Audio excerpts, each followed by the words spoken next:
Very bad news for Hakeem Jeffries, ladies and gentlemen. He got confronted here straight up about this government shutdown because he keeps lying and keeps talking about the billionaires and Trump and how bad.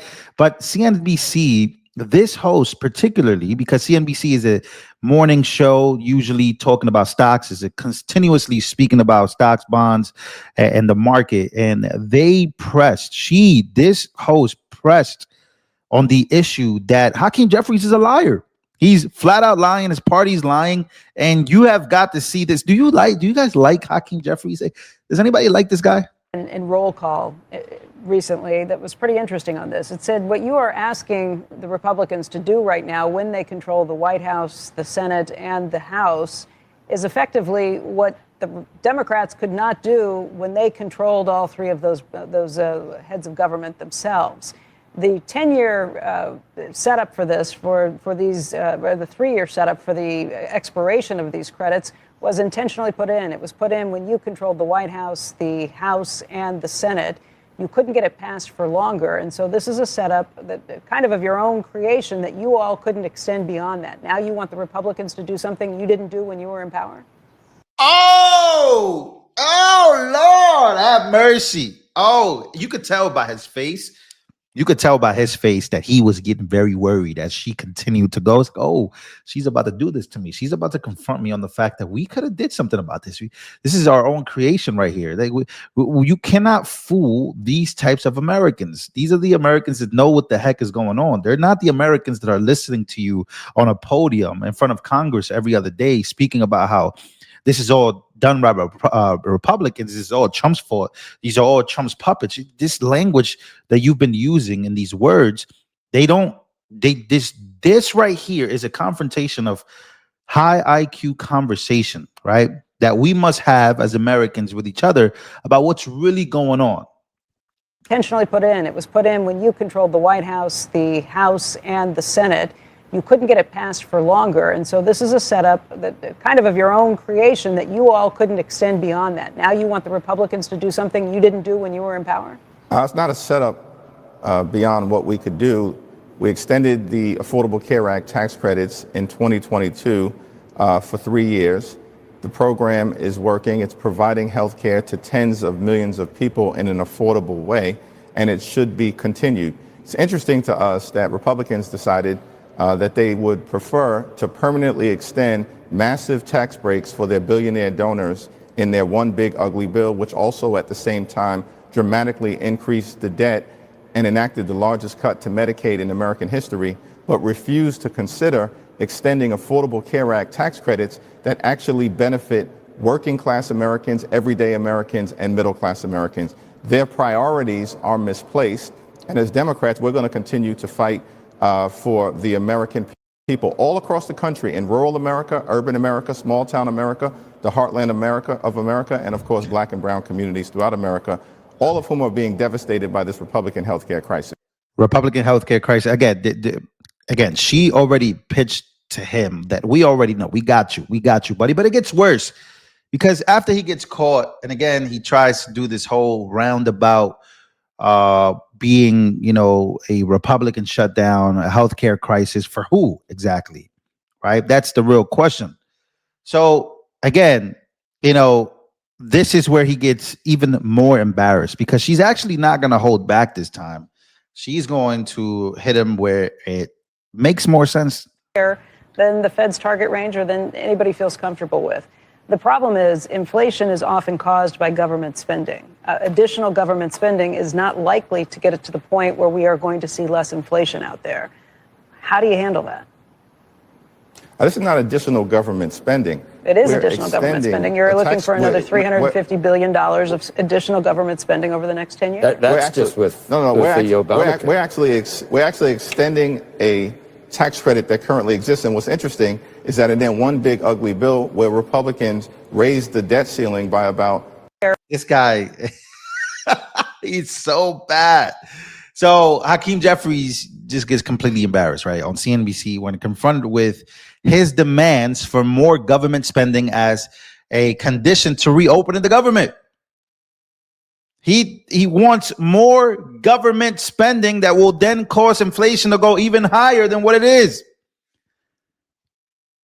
And then he says this is not additional government spending. Then he says that's not. But you're looking for another $350 billion of government spending over 10 years. This is pretty crazy. It is only not additional spending if you compare it to the fantasy world where the subsidies Democrats intentionally set to expire were permanent. In the real world where budgets exist, it is a $350 billion in new spending required to paper over your party's policy failure. The embarrassment was well earned. Getting called out by CNBC host. Just again, these people are crazy. And you know what's worse? They got bad news today, right? Let's actually move on real quick to the real bad news, because it looks like Democrats during the shutdown are actually getting even worse news than they actually expected. So holy crap, devastating news for Hakeem, Jeffries, and Schumer as cook political projects in order for Democrats to take the House next year, which they're expected to do allegedly usually it does happen statistically during a president who is Republican president. Usually Democrats take control of the midterms and then, things shift over, but it doesn't look that way. That is very bad news for them to take the House next year. They must win 94% of toss-up districts. Yikes. Republicans 216, Democrats 202, toss-up 17. So need to win 94% of those districts, which is probably next to impossible. Dems need 16 out of those 17, but half of those seats are Republican held. Absolutely brutal. And this shutdown won't help them.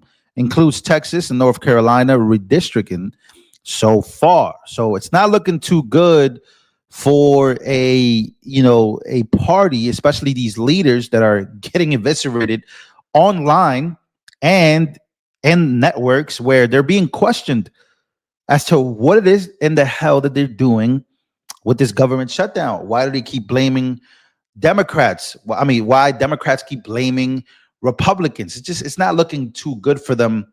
And so at the end of the day, what is it that they want to do? What is it that they're going to do? Hakeem Jeffries has been melting down for about 6-7 months and nothing has changed. Nothing has changed. And what is he begging for? Well, we have absolutely no idea. Just the other day, he was caught on, by the way, this is coming from Lindell TV here. Hakeem Jeffries says, because of President Trump and Republicans, hospitals and nursing homes across the country are closing. This is a total lie. This is another lie Hakeem Jeffries is getting caught in. Watch when he gets confronted by a reporter here. Can you just speak to some of the programs that Democrats want funding for in the $1.5 trillion list of demands? We've heard things like $13.4 million for civic engagement in Zimbabwe, $3.9 million for LGBTQ democracy grants in the Balkans, things like this. You guys say this is about saving healthcare, but how do these pet projects fit in? We have no idea what you're talking about or what Republican extremists fed you those talking points. But the reality is what we are doing is he is so bad. He's so predictable. You already know what's going to come out of this guy's mouth. You know he was going to say something about extremists. You know he was going to say something about MAGA. You know he was going to say something about Republicans. All put together, that's what you get every time. He's being confronted on exactly what the truth is about Zimbabwe, about the money being spent here, about where USAID, the money was going and what is actually funding. And this is his response. This is so bad. Defending the health care of the American people.